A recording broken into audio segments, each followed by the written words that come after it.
প্রিয় শিক্ষার্থীরা, আশা করি সবাই ভালো আছো, ভালো থাকো এই কামনাই করি। আমি আলমগীর হোসেন মজুমদার নেমেছি। আজকের অনলাইন ক্লাসে সবাইকে স্বাগতম। অবশ্যই ভিডিওটি না টেনে শেষ পর্যন্ত দেখবে, তাহলেই তুমি বিষয়বস্তু সম্পর্কে ক্লিয়ার ধারণা নিতে পারবে। তো যারা আমার চ্যানেল নতুন, অবশ্যই চ্যানেলটি সাবস্ক্রাইব করে রাখবে এবং পাশে থাকা বেল আইকনটি বাজিয়ে দিবে যাতে পরবর্তী ভিডিওটি পেতে পারো। তো দেখো, আমরা আজকে নবম দশম শ্রেণীর পদার্থবিজ্ঞানের কাজ ক্ষমতা শক্তি সংক্রান্ত সৃজনশীল প্রশ্ন বোর্ড পরীক্ষার জন্য খুবই গুরুত্বপূর্ণ এবং যে কোনো পরীক্ষাতেই কমন উপযোগী তিনটি সৃজনশীল প্রশ্ন নিয়ে আলোচনা করব। প্রথম প্রশ্নটি দেখো, যিনি একটি বাড়ির 5 তলায় থাকে, প্রতি তলায় 20 সেন্টিমিটার উচ্চতার 22টি সিঁড়ি বেয়ে উঠতে সে তার 4 মিনিট সময় লাগে। ধেনির ভর 66 কেজি, সুস্মিতার ভর 75 কেজি, সেই 5 তলায় উঠতে 4.5 মিনিট সময় লাগে। তাহলে একজনের 4 মিনিট উঠতে পারে, আরেকজনের 4.5 মিনিট উঠতে পারে। তো দেখো, প্রশ্ন শক্তি কাকে বলে আমরা জানি, কাজ করার সমর্থকে শক্তি বলে। কাজের শক্তির মধ্যে দুটি মিল, তো দুটি মিল আমি এখানে সংক্ষেপে লিখে দিয়েছি, তোমরা একটু দেখে নিবে। দেখো, গ প্রশ্নটি হচ্ছে জেনির কৃত কাজ। তোমরা নিশ্চয়ই যারা আমার চ্যানেলের সাবস্ক্রাইবার আছো বা আমার যারা শিক্ষার্থী আছো, তোমরা অবশ্যই জানো যে আমি কাজ ক্ষমতা শক্তি সংক্রান্ত আরো অনেকগুলো টিউটোরিয়াল দিয়েছিলাম। ওখানে আমি জ্ঞানমূলক, অনুধাবনমূলক এবং গাণিতিক সমস্যা নিয়ে আলোচনা করেছি। খুঁটিনাটি এই অধ্যায় সংক্রান্ত যত আলোচনা ছিল সবগুলোই আমি কিন্তু করেছি। এখন আজকে পরীক্ষার প্রস্তুতি হিসাবে এসএসসি পরীক্ষা এবং যে কোনো পাবলিক পরীক্ষা, যে কোনো সেমিস্টার পরীক্ষার প্রস্তুতি হিসাবে আমি আজকের এই ক্লাসটা করতেছি। এই প্রশ্নটি এখানে যদি তুমি বুঝতে পারো, তাহলে এই নিয়মে আরো 3টি প্রশ্ন আমি এখানে দিয়েছি। টোটাল একটি প্রশ্ন বুঝতে পারলে বাকি 2টি প্রশ্ন তুমি অবশ্যই বুঝতে পারবে। তো একটু মনোযোগ দিয়ে দেখো। মূলত আমাদের প্রবলেমই হচ্ছে প্রয়োগ ও উচ্চতর দক্ষতায় 2টি অপশনে। জ্ঞান, অনুধাবন এগুলো আমরা নিজেরাই শেষ করে ফেলতে পারি, কিন্তু এই ক্ষেত্রে আইসা অনুধাবন এবং উচ্চতর দক্ষতা এবং প্রয়োগের ক্ষেত্রে আমরা প্রবলেমে পড়ি, পদার্থবিজ্ঞানের ক্ষেত্রে বিশেষ করে। এখানে অনেক গাণিতিক সমস্যা। তো দেখো, যিনি কৃত কাজ, আমরা জানি কৃত কাজ নির্ণয় করতে হলে আমরা জানি W=mgh কৃত কাজ। তো এখানে m এর মান লাগবে, g এর মান লাগবে, s এর মান লাগবে। তো m এর মানটা আমাদের এখানে জেনির ভর দেখো 66 কেজি দেওয়া আছে, আর জি এর মান 9.8 আমরা এখানে লিখে দিয়েছি। দেখো, জি ইকুয়াল টু 9.8। আর আমাদের মূল ফ্যাক্ট হচ্ছে এখানে উচ্চতা। উচ্চতাটা আমি কিভাবে নিব? তো সমতলে কাজ হচ্ছে এম এস, ঠিক আছে। তো এই ক্ষেত্রে যেহেতু সে উপরের দিকে উঠবে, তো এই ক্ষেত্রে এখানে অভিকর্ষ ত্বরণ ক্রিয়া করবে। তো অভিকর্ষ ত্বরণ আমরা জানি জি ইকুয়াল টু 9.8। আর এই ক্ষেত্রে দূরত্বটা হয়ে যাবে উচ্চতা। উচ্চতাটা হবে, আমি হিসাব করব, দেখো প্রতি তলায় 20 সেন্টিমিটার উচ্চতার 22টি সিঁড়ি আছে এক তলায়। তাহলে 22টি সিঁড়ির প্রতিটার উচ্চতা হচ্ছে 20 সেন্টিমিটার। আমরা এখানে সেন্টিমিটার নিয়ে কখনোই করব না, আমরা সেন্টিমিটারটাকে সবসময় মিটার নিয়ে যাব। আমরা সবাই জানি আমরা এমকেএস পদ্ধতি প্রয়োগ করে গাণিতিক ক্যালকুলেশন করব। এমকেএস মানে হচ্ছে মিটার কিলোগ্রাম সেকেন্ড। তাহলে মিটার হচ্ছে, এই যে সেন্টিমিটারকে মিটার নিতে হলে আমি যেন 100 দ্বারা ভাগ করবো। তো 100 দ্বারা ভাগ করলে এখানে 20কে 100 দ্বারা ভাগ করলে হবে 0.2। দেখো 0.2, তাহলে প্রতিটি সিঁড়ির উচ্চতা হচ্ছে 0.2 মিটার। তাহলে 22টি সিঁড়ির উচ্চতা কত? 22 দ্বারা গুণ হবে। অনুরূপভাবে আমাকে পঞ্চম তলায় উঠতে হবে। তো পঞ্চম তলা উঠতে হলে আমি 4 তলা অতিক্রম করেই পঞ্চম তলা উঠবো। আমি তো পঞ্চম তলা অতিক্রম করে কিন্তু আমি যাব না। আমি পঞ্চম তলা অতিক্রম করে গেলে কিন্তু আমি চলে যাব 6ষ্ঠ তলায়, আমি কিন্তু আর পঞ্চম তলায় থাকবো না। এই বিষয়টা একটু খেয়াল করবে। এখন যদি 5 তলা বলে থাকে, তাহলে অবশ্যই 5 তলায় উঠতে হলে তোমাকে 4 তলা অতিক্রম করে তারপর উঠতে হবে। তো 4 তলা অতিক্রম করে তাহলে অতিক্রম দূরত্ব হবে 4 তলা পর্যন্তই। তুমি পঞ্চম তলার অতিক্রম দূরত্ব এখানে হিসাব করবে না, তাহলে 1 তলা কম অতিক্রম দূরত্ব হিসাব করতে হবে। 5 তলায় গেলে 4 তলা, 6 তলায় গেলে 5 তলা, 7 তলায় গেলে 6 তলা পর্যন্ত দূরত্বটা হিসাব করবে। তাহলে 1 তলার যদি প্রতি সিঁড়ির উচ্চতা 0.2 মিটার এবং 22টি সিঁড়ি থাকে, তাহলে 22 × 0.2 মিটার। আর এরকম 4টি তলা আমাকে অতিক্রম করতে হবে, তাহলে 4 × 22 × 0.2। তাহলে এই হচ্ছে আমার অতিক্রম দূরত্ব। আশা করি বুঝতে পেরেছ। তাহলে 4টা তলায়, প্রতি তলায় 22টি করে সিঁড়ি আছে, প্রতিটি সিঁড়ির উচ্চতা হচ্ছে 0.2 মিটার, তাহলে মোট দূরত্ব হবে 17.6 মিটার। এখানে এই মানগুলো তুমি এসে বসিয়ে দিবে, বসিয়ে দিলেই তুমি ক্যালকুলেশন করবে, হয়ে যাবে। তুমি মানগুলো বসাবে, আমি বসাই নেই, আমি সংক্ষেপে এখানে করে ফেলছি। মানগুলো যেহেতু আমার এখানে হয়ে গেছে, মানগুলো বসিয়ে আমি ক্যালকুলেশন করে ফেললে আমি কিন্তু এখানে 3 নাম্বারের প্রশ্ন আমার সলিউশন হয়ে যাবে। তো 3 নাম্বারের প্রশ্নগুলো অধিকাংশ এরকমই, উদ্দীপক থেকে আমি সূত্রের তথ্যগুলো নিয়ে সূত্রের মধ্যে মানগুলো বসিয়ে দিলে কিন্তু হয়ে যায়, বেশিরভাগ ক্ষেত্রে এমনই হয়। আশা করি বুঝতে পেরেছো। এই উচ্চতাটাই হচ্ছে এখানে ফ্যাক্ট। উচ্চতা কিভাবে নির্ণয় করবে আমি আসলে ভেঙে ভেঙে এখানে বলে দিয়েছি। 4টা তলা, প্রতি তলায় 22টি করে 0.2 মিটারের 22টি সিঁড়ি আছে, তাহলে সবগুলো গুণ হয়ে যাবে, আমার হবে 17.6 মিটার। আশা করি বুঝতে পেরেছ। তারপরে দেখো গ প্রশ্নটি হচ্ছে জেনি ও সুস্মিতা কার ক্ষমতা বেশি, গাণিতিকভাবে বিশ্লেষণ করো।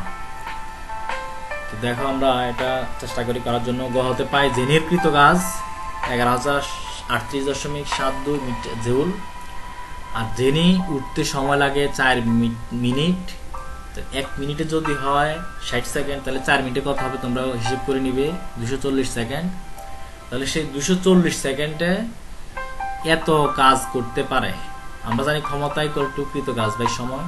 তাহলে ক্ষমতা বের করা সূত্র হচ্ছে এটা, অবশ্যই তুমি এটা আগে থেকেই জেনে নিবে, এবং এটার ব্যাখ্যাও আমরা দিয়েছি আমার আগের ভিডিওগুলোতে আছে।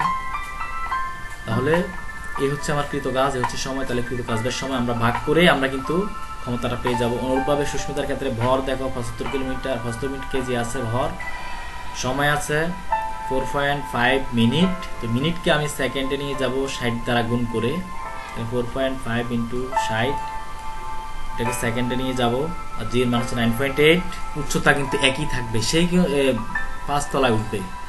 জেনি যেমন 5 তলায় উঠেছিল, সুস্মিতাও কিন্তু 5 তলায় উঠবে। তাহলে 5 তলায় উঠতে হলে তাকে 17.6 মিটার দ্রুত অতিক্রম করতে হবে। কৃত কাজ mgs, m এর মান এখানে 75 কেজি, জি এর মান হচ্ছে 9.8, s এর মান হচ্ছে 270 সেকেন্ড। এগুলো বসিয়ে দিলে এস এর মান হচ্ছে 17.6 মিটার, এগুলো বসিয়ে দিলে কিন্তু তুমি কৃত কাজ পেয়ে যাবে। কৃত কাজকে সময় দ্বারা ভাগ করবে, 270 দ্বারা ভাগ করলে কিন্তু পেয়ে যাবে ক্ষমতা। এই দুই ক্ষমতাকে তুমি এখন তুলনা করে দিবে, কোনটা বেশি কোনটা কম। অবশ্যই সুস্মিতার ক্ষেত্রে ক্ষমতা বেশি, কিন্তু 47.9। তা আশা করি বুঝতে পেরেছ। এই প্রশ্নটি বারবার প্র্যাকটিস করার চেষ্টা করবে। ঠিক একটি প্রশ্ন প্র্যাকটিস করার পরে অনুরূপভাবে এই ধরনের আরো প্রশ্ন আছে, আমি এখানে 2টি দিয়েছি, প্রশ্নগুলো তুমি দেখে নিবে। দেখো এখানে 40 কেজি ভরের রনি স্থির অবস্থা থেকে 0.4 মিটার পার বর্গ সেকেন্ড সুষম ত্বরণে স্কুলে রওনা হয়ে 70 সেকেন্ডে স্কুলে পৌঁছায়। তো এই অংশটি আমরা কথা বলি। দেখো এখানে আছে কর্মদক্ষতা কাকে বলে আমরা জানি, লব্য কার্যকর ক্ষমতা বাই মোট ক্ষমতা। এটাকে যদি আমি 100 দ্বারা গুণ করে পার্সেন্টেজ করে দেই, তাহলে আমরা কর্মদক্ষতা পেয়ে যাব। সংখ্যাটা তুমি দেখে নিবে। এক উচ্চ থেকে একই ভরের এক টুকরো কাগজ, এক টুকরো পাথর ফেলে দিলে কোনটি আগে মাটিতে পড়বে? আমরা জানি পাথর আগে মাটিতে পড়বে। এটার কারণ হচ্ছে পাথরের উপর বাতাসের বাধাটা কম হবে, এই জন্য সে দ্রুত বেগে নেমে যাবে। কিন্তু যদি বায়ুহীন, তো বায়ুশূন্য কোনো স্থানে যদি এই ধরনের ঘটনা ঘটতো, তাহলে কিন্তু একই সাথে কিন্তু এটা মাটিতে পড়ার কথা সূত্র অনুসারে। সেক্ষেত্রে পাথরের উপর বাধাটা কম পড়ে, জন্য পাথর আগে পড়ে। তো দেখো ঘ প্রশ্নে কি আছে, রনির যাত্রাস্থান হতে স্কুলের দূরত্ব। তাহলে দূরত্ব নির্ণয় করতে হবে। দূরত্ব নির্ণয় করতে হলে আমাদের দূরত্বের সূত্রটা আমি এখানে দিয়ে দিচ্ছি। দেখো s = t + ½ at²। যেহেতু এখানে ইউ, টি এবং এর মান আমাদের দেওয়া আছে, কিভাবে দেওয়া আছে দেখো, রনি স্থির অবস্থা থেকে 0.4 মিটার পার সেকেন্ড সুষম ত্বরণে স্কুলে রওনা হয়ে 70 সেকেন্ডে গেল। তাহলে টি এর মান হচ্ছে 70 সেকেন্ড, আমরা বুঝে ফেলছি টি এর মান 70 সেকেন্ড। এর মান ত্বরণ, এই যে ত্বরণ, এর মান হচ্ছে 0.4 মিটার পার বর্গ সেকেন্ড। আর হচ্ছে ইউর মান, দেখো ইউর মান যেহেতু সেই স্থির অবস্থান থেকে যাত্রা শুরু করেছে, আমরা গতি চ্যাপ্টারে আমরা আলোচনা করেছিলাম, স্থির অবস্থান থেকে যাত্রা শুরু করলেই কিন্তু ইউর মান 0 হয়ে যাবে। ইউর মান 0 আমি এখানে বসাই দিই এই অপশনে, তাহলে ইউটিটা 0 হয়ে যাবে, থাকবে ½ at²। এর মান হচ্ছে আমার 0.4 আর টি এর মান হচ্ছে 70 সেকেন্ড। এই দুইটা মান এখানে বসিয়ে দিলেই কিন্তু আমরা হিসাবটা পেয়ে যাব। আশা করি বুঝতে পেরেছ। তো এখানে এই যে এস ইউ এ টি এই বিষয়গুলো এই উদ্দীপক থেকে নিয়ে আসাই হচ্ছে আসলে জটিল। এই বিষয়টা নিয়ে আসতে পারলেই কিন্তু তুমি ক্যালকুলেশনটা খুব সহজেই করতে পারবে। এখানে স্থির অবস্থাটা সবসময় খেয়াল রাখবে। স্থির অবস্থা অথবা আমি হাত থেকে কোনো একটা বস্তু ফেলে দিলাম, আমি হাত থেকে একটা বস্তু ফেলে দিলাম, তার মানে হচ্ছে আদিবেগ জিরো অবশ্যই। তাহলে এই যে কখন জিরো হয় এই বিষয়টা তোমরা অবশ্যই লক্ষ্য করবে। তো ঘতে দেখো রনিকৃত কাজের সমপরিমাণ কাজ করে জনি 10 কেজি ভরের বস্তু নিয়ে ছাদে পুষতে পারবে কিনা ব্যাখ্যা দাও। তাহলে দুজনের কাজ সমান। এখন আমরা জনির কাজ বের করব। জনি দেখো 50 কেজি ভর, তাদের ছাদের উচ্চতা 20 মিটার, সে 10 কেজি ভর নিয়ে উঠবে। তাহলে তার ভরটা ব্যক্তি তার নিজের ভর হচ্ছে 50, সেই 10 কেজি ভর নিয়ে উপরে উঠবে। তাহলে তার ভর হয়ে যাবে কত? অবশ্যই 10 মিটার যোগ হয়ে যাবে, 10 কেজি যোগ হয়ে যাবে 50 যোগ 10 60 কেজি। উচ্চতা ইজ ইকুয়াল টু 20 মিটার। যেহেতু দেওয়াই আছে উচ্চতা 20 মিটার আর জি এর মান আছে 9.8, আমরা জানি কৃতকাজ ইকুয়াল টু mgh। মানগুলো বসিয়ে দিয়ে আমরা কৃতকাজটা পেয়ে যাব। তাহলে তার কৃতকাজ সেই ছাদে উঠতে কৃতকাজ হচ্ছে 11,760, কিন্তু তার ক্যাপাবিলিটি কত, তার সক্ষমতা কত? আমরা জানি দুইজনের সক্ষমতা একই। যেহেতু রনি কৃতকাজ করে 15,680 জুল, তাহলে জনির কৃতকাজ হবে 15,280 জুল, কিন্তু ছাদে উঠতে তাকে ব্যয় করতে হবে মাত্র 11,760 জুল। তাহলে তার ক্ষমতাটা বেশি, তার সক্ষমতা বেশি, সেই তুলনায় ছাদে উঠতে কাজ করতে হবে কম। তাহলে সে করতে পারবে অর্থাৎ উঠতে পারবে। আশা করি বুঝতে পেরেছ।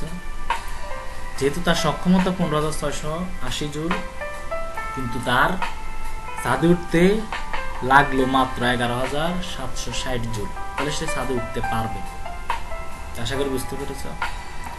তাহলে আমরা মতামত দিয়ে দেব সে ছাদে উঠতে পারবে।